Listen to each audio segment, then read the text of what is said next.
Hi everyone, welcome to Ponderosa North for the love of Bonanza. Today is the third edition of Bonanza Bits. This is my cute little dog, Tulo. I'm just like Haas, I love my animals. And down here is my big boy, Sarge. I don't know if you can see him. I've got two Labradors too. So yes, this is the third edition of Bonanza Bits. I'm going to start by saying that I'm just a fan. I'm not an expert. I do know a lot about Bonanza. I've studied it. I've been a lifelong fan, but I'm just a fan. And that being said, I'm going to talk a little bit about the ages of the brothers. Now, the brothers are 6 years apart. Adam was around 30, Haas was around 23, and Joe was supposed to be 17 around the pilot time, around 1859. So they were 6 years apart. Mike was 22 years old, playing a 17-year-old.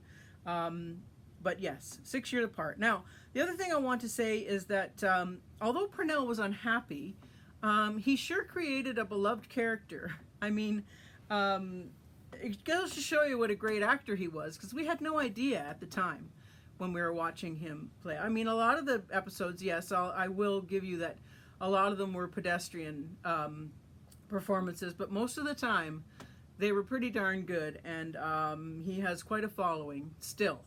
Okay, so let's move on to some more bits. Let's talk about the stunt doubles. Here is Ben's stunt double. His name is Ed Jurengi. I hope I got that right. Jurengi. That's a good likeness there. Pernell Roberts' stunt double was Pete Dunne. They were a good pair. He did a lot of the riding for Pernell on that, even though Pernell was a very good rider. Bill Clark was the stunt double for Dan Blocker, and he also did quite a few parts. He did quite a few speaking parts on Bonanza as well, Bill Clark did.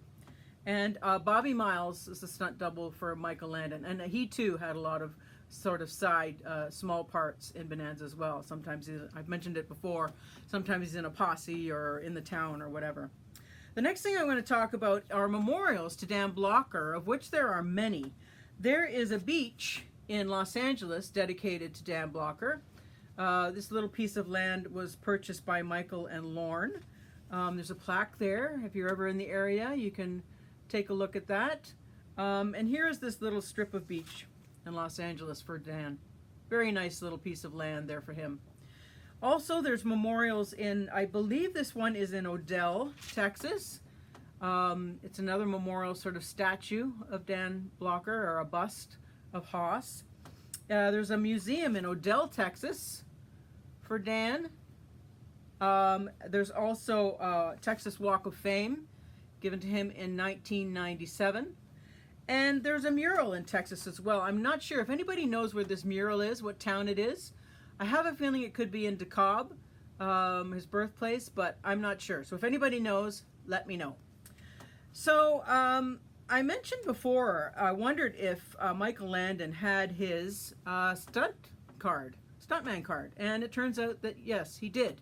So not only was he a triple threat, he was a quintuple threat. You could call Michael lots of things, but lazy was not one of them. So he was an actor, he was a producer, it's got his producer suit on there, guy never wore a suit, he hated suits. Writer, here he is toting around his typewriter on the Bonanza set, and here he is on probably Little House or Highway to Heaven doing his thing. In solitude, seems to me he liked to write in solitude where he could concentrate. Director. Here he is directing Dan Blocker in Bonanza, and again in Bonanza with Dan Blocker and David Canary. There goes my dog. Here he is in the director's chair behind the camera, and a stuntman. So there he is, head over heels, was constantly throwing himself around.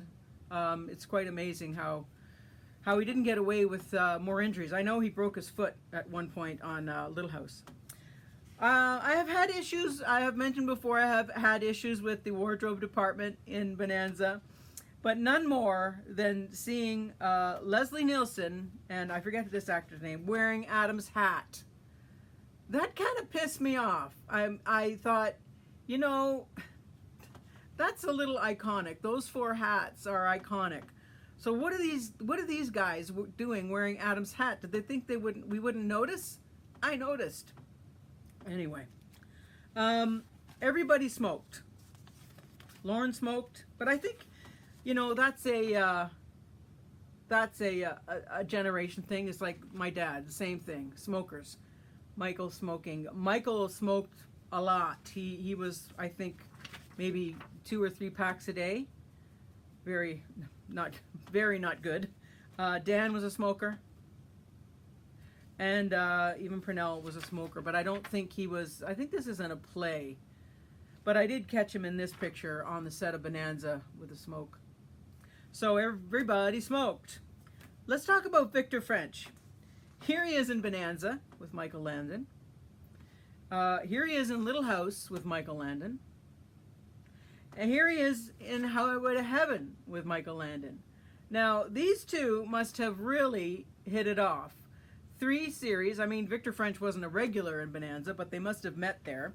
And Melissa Gilbert has said that there was a lot of tomfoolery and practical jokes on Little House, and that's the way Mike liked to play it. But she said that Victor French was very serious. He was a very focused, serious actor, and he didn't really fall for a lot of those practical jokes that Michael liked to do. Now I'm going to show you how the guys sort of changed over the series. Here's Ben in the beginning, very fresh-faced Ben, and here he is at the end, kind of weathered and definitely aged, still handsome as ever, but that's quite a difference. Pernell, even though he was on there for 6 years, there he is in the beginning, and by the 6th season, he's aged as well, or at least filled out a little bit. Dan, too, young and fresh and vibrant, and just a smiley, happy guy, and he changed a great deal over the series. Mike, too. Mike started, like I said, when he was 22, supposed to be playing a 17-year-old. And by the end of the series, he's all grown up. Our little Joe's all grown up. Not a little Joe anymore. I want to mention that Pernell Roberts was on Battle of the Network Stars twice. Here he is in the swimming competition, and still a fine figure of a man, doing the kayaking. This was in, I believe it was in the 70s, early 80s. He was captain of the team. Most notably in the Tug-O-War. I'll put a link below of his Tug-O-War. It was quite something. And in the dunk tank too. So we had a lot of fun on there. The last thing I want to mention is in Marie, My Love, where Adam is very sick, and the doctor says that stay close, because if you don't, he's going to die.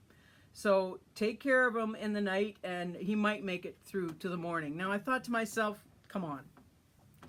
Adam is a young, strapping, strong man. What could possibly kill him overnight?